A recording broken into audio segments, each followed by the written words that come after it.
ayaa waxa uu socday meel qaaba ah kayn badan ayuu dhex socday kayntaasuu iska daawanayey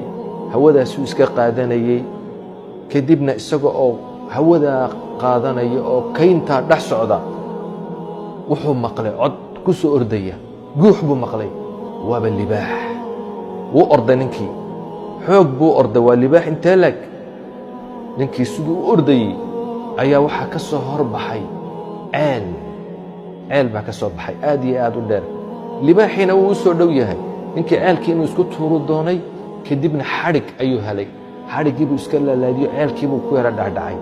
dhexda markuu socdo ayuu eegay hareerihiisa wuxuu arkay hoostiisa mas weyn ayaa jooga oo ceelka guntiisa fadhiya wuu naxay dushiina waxaa u jooga waa libaax hoostiina waxaa u jooga waa maskaas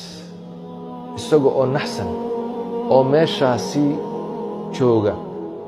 ayaa wuxuu arkay laba jiira oo xadhiggii isku dayaya inay cunaan wuu naxay xadhiggii buu dabadeedna bilaabay inuu lulo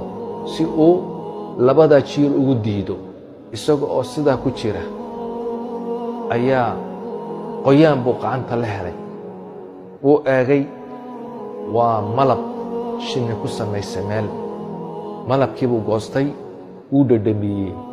macaan ayuu la noqday malabkii buu macaansaday wuu cunayey isaga oo xaaladdaa ku jira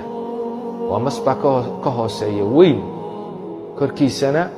libaax baa jooga xadhiggana waxaa isku dayaya jiir inuu gooyo malabkii buu isku iloobay macaankii malabkuu isku iloobay kadibna wuuba toosay hurduu ka toosay wuu riyoonayey wixii oo dhan riyo ayuu ahaa wuxuu u tegay sheekh wuxuu ku yidhi sheekhow waxaanaan arkay bal ii micnee ii fasir sheekhu waxa uu ku yidhi libaaxii ku eryanayey malakulmowdkii ayuu ahaa ceelkii dheeraa eed ku dhacday oo masku uu ku sugnaa waa qabrigaagii xadhiggan aad arkaysay ee go'aya u dhowaa inuu go'o jiirku uu gooyo wuxuu ahaa cumrigaagi weyn xadhiggaasi labadaa jiir eed arkaysay midna wuu caddaa baa la yidhi midna wuu madoobaa labadaasina waa habeenkii iyo dharaartii